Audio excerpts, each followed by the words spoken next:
जाएगा, लेकिन जो जैसा तपता है उसमें वैसा ही निखार आता है। आप बैठा है वो चला जाएगा और धीरे धीरे आपके ज्ञान के किवाड़ खुलने शुरू हो जाएंगे। जैसे बच्चा स्कूल में भेजते हो ना, वो कुछ नहीं जानता है, लेकिन जब 4-6 साल स्कूल में पढ़ता है और पढ़ते पढ़ते इसके पास ईश्वर को आज तक किसी ने देखा नहीं, तो यही बोलने वाला ही तो ईश्वर है। अब ये क्या मुख से बोल दे और वचन चाहे परिजा फीका, संत वचन पत्थर की लिखा। अगर सच्चा संत है, संत के मिलने से क्या होता है, भगवान की कृपा। वो ये तुमसे नहीं पूछेगा कि तुम्हारे पास कहा भाई खाने को है कि तुम्हारे पास 100 बोरा रखे। उसके बाद का माता उसी से सारा संसार टिका हुआ है। राजा मोरध्वज हो गए, हरिश्चंद्र हो गए, राजा बाली हो गए, ये सब गृहस्थ थे। देखो यानी अच्छी का मतलब यह कि प्रभु के गुण अच्छाई जिससे आपको प्राप्त हो। और जिभ्या से बोलो तो नाम ही बोलो, किसी को गलत मत बोलो। ये सार है, अपने आप इस कारण से जो क्रिया बना लेगा अपने आप तुम्हें वो दर्श देगा, अपने आप वो मार्ग दिखाएगा, अपने आप आपको रास्ता दिखने लगा है संसार में रहने का, वो चल लेगा। ऐसा नहीं कि कोई नहीं। महाराज जी, जो आप नर्मदा परिक्रमा बता रहे किया जा रहा है, तो नर्मदा परिक्रमा मात्र करने से कितना कल्याण है? परिक्रमा ये ग्रस्त लोग महाराज जी जानना ये चाहेंगे। ग्रस्त लोग ही जानते हैं कि परिक्रमा का तात्पर्य यही है कि ये आदि शक्ति का परिक्रमा है।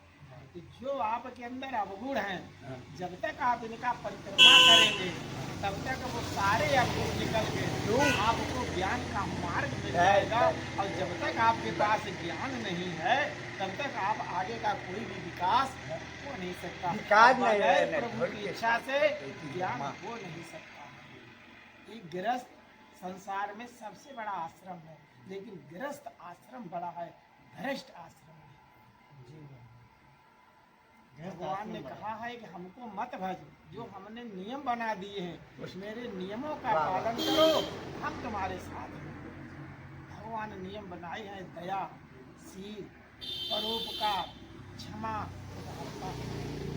जिस व्यक्ति के अंदर ये है वो सबसे बड़ा गृहस्थ आश्रम है, क्योंकि गृहस्थ पे पूरा विश्व टिका हुआ है। भगवान, भक्त, साधु, देवता 84 लाख योनियां गृहस्थ पे ही मिल रहा है। और जिस गृहस्थ के सामने अगर किसी संत को भोजन न मिला, जिस गृहस्थ की बाड़ी से किसी को संतुष्टि न मिली, जिस गृहस्थ के दरबारे किसी जानवर को अन्न न मिला, वो गृहस्थ नहीं। जिसके मुख पे राम का नाम न हो, जिसके द्वारे प्रभु का आवाहन न हो, जिसके घर में हरिचर्चा न हो, वो गृहस्थ नहीं, वो भ्रष्ट है। गृहस्थ 5 मिनट भजन करे, संत 24 घंटा भजन करे, फिर भी गृहस्थ के बराबर नहीं हो सकता है। वो शर्त है उसके 5 मिनट का ही समय भगवान के लिए अमूल्य है, क्योंकि वो अन्न पैदा करता है, खेत जोतता जाएगा, लेकिन जो जैसा तपता है उसमें वैसा ही निखार आता है। उसके बाद का माता उसी से सारा संसार टिका हुआ है। राजा मोरध्वज हो गए, हरिश्चंद्र हो गए, राजा बाली हो गए, ये सब गृहस्थ थे। और गृहस्थ होने के बाद में नाम लाया, इतिहास में अमर है ना। तो ये ज्ञान कहाँ से मिलता है?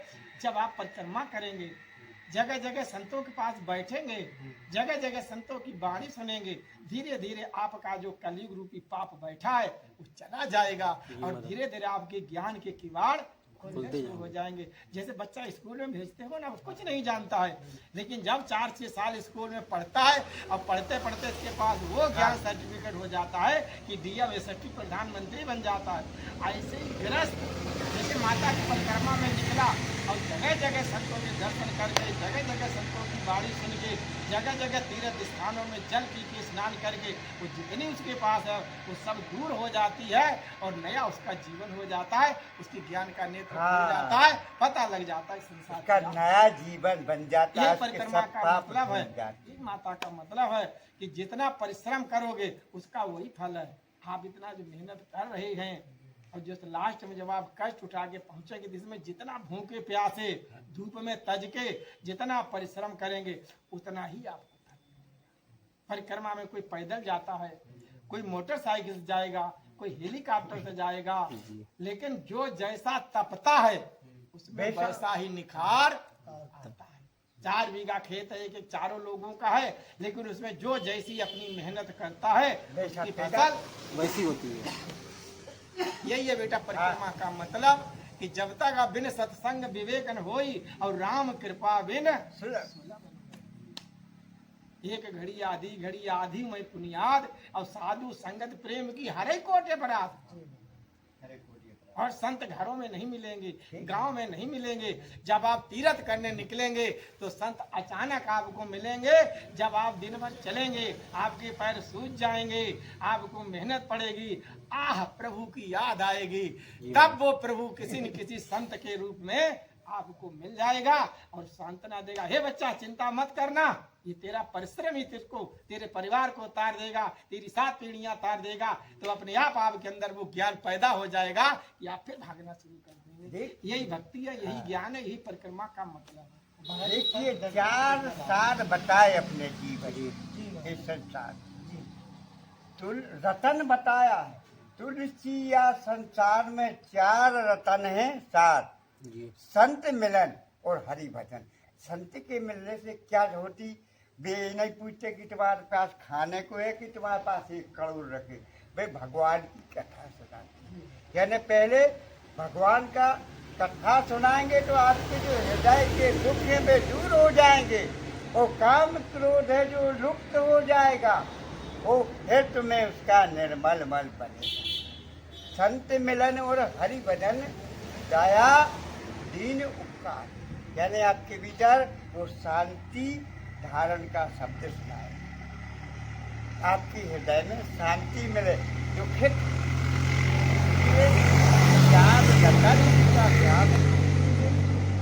संत के मिलने से क्या होता है, भगवान की कथा। वो ये तुमसे नहीं पूछेगा कि तुम्हारे पास कहा भाई खाने को है कि तुम्हारे पास 100 बोरा रखे, वो तो भगवान की कथा सुनाएगा। तो जब भगवान की कथा सुनाएगा तो सब दूर पहले आपके जो हृदय के वे दुख दूर करेंगे। क्योंकि हनुमान जी जब लंका में पहुंचे तो सीता जी बहुत दुखी थी, तो रामचंद्र गुण बढ़ने लगा और सुनते सीता जी सब दुख भागा। इसी प्रकार भगवान के नाम लेने से सारे दुख दूर होते हैं। देखिए रावण ने जब पूरा विश्व जीत लिया था, जी महाराज, कोई जीतने को नहीं रह गया था और उसके हाथों खुजली नहीं मिट रही थी। जी अब वो अकेले में सोचता है कि अब क्या करूं, कोई तो रहा नहीं है, जी। केवल एक बचा है, इसको भगवान या ब्रह्म कहते हैं। और वो दिखाई तो पड़ता नहीं है, लेकिन रावण जैसा कोई विद्वान नहीं था। उसने सोचा कि मुझे मालूम है वो कहाँ मिलेगा, अगर मैं संतों को परेशान करूं, अगर मैं संतों को परेशान करूं तो तुरंत वो क्यों कि संत का वो संतों क्या नौकरी करता है, संतों की देखभाल करते हैं। अगर मैं संतों को दुख देंगे तो वो तुरंत हमसे 2 हाथ करने को आएगा, वो रुक नहीं सकता, अन्यथा कहीं भगवान मिल नहीं सकते। संत दर्शन का यही मतलब है कि भगवान संत के यहाँ ड्यूटी देता है, नौकरी करता है। जितनी देर आप संत के पास बैठेंगे तो आपके अंदर का क्या भाव है, संत का मालिक कोई दूसरा हमेशा वहाँ रहता है, उसका फल वो देगा, संत नहीं देगा, क्योंकि वो संतों की नौकरी करता है। अगर ईश्वर से कुछ मिल रहा है वो निराकार, उसको किसी ने देखा नहीं है। और ये स्वर जो है इसी को लोग ईश्वर कहते हैं कि ईश्वर को किसी ने आज तक देख नहीं पाया, और इसी कहते हैं आत्मा परमात्मा। अगर ये स्वर निकल के चला गया तो पूरा शरीर यहीं पड़ा रहा, कुछ इसमें रहा नहीं। अब इस स्वर को आज तक किसी ने देखा नहीं, तो यही बोलने वाला ही तो ईश्वर है। अब ये क्या मुख से बोल दे और वचन चाहे परिजा भी का, संत वचन पत्थर की लिखा। अगर सच्चा संत है, अगर वो हृदय से आपको आशीर्वाद दे दे तो भगवान खुद का मान भले घट जाए, भक्त का मान न घटते देखा। और यो तो अपने प्रभु को मैंने लाखों रूप बदलते देखा, क्या क्या नाना रूप ले लिया अपने भक्त की सेवा के लिए, कि अपना जो वचन दे दिया। महाभारत में देख लिए, कहा था कि मैं अस्त्र नहीं उठाएंगे, और उधर द्रोणाचार्य ने प्रण कर लिया कि मैं इनसे अस्त्र उठवा के रहूंगा, तो अपना वचन तोड़ दिया। भक्ति जो की अपना प्रण किया था कि मैं नहीं उठाएंगे, और अपने भक्त का वचन रखने के लिए अर्जुन रस्ते उतर के और चक्र ले लिया। और जब चक्र ले लिया तो द्रोणाचार्य चुपचाप होना कि हे प्रभु, हम जानते आप कितने दयालु है, अपना प्रण तोड़ दिया कि जो प्रण लिया था कि मैं शस्त्र नहीं उठाएंगे ये बात उसको हुई। तोड़ दिया। और भक्त ने जो प्रण लिया था कि मैं भगवान से शस्त्र उठवा के रहूंगा, तो शस्त्र उठा लिया, चलाया नहीं, भक्त चरणों में गिर गया। क्यों? तो वो जानता है ये मेरे मालिक अपना मेरे लिए अपना प्रण तोड़ दिया। ऐसे हैं भगवान। ये आपको संतों के बजाय किसी गृहस्थ में नहीं मिलेगा। यही संत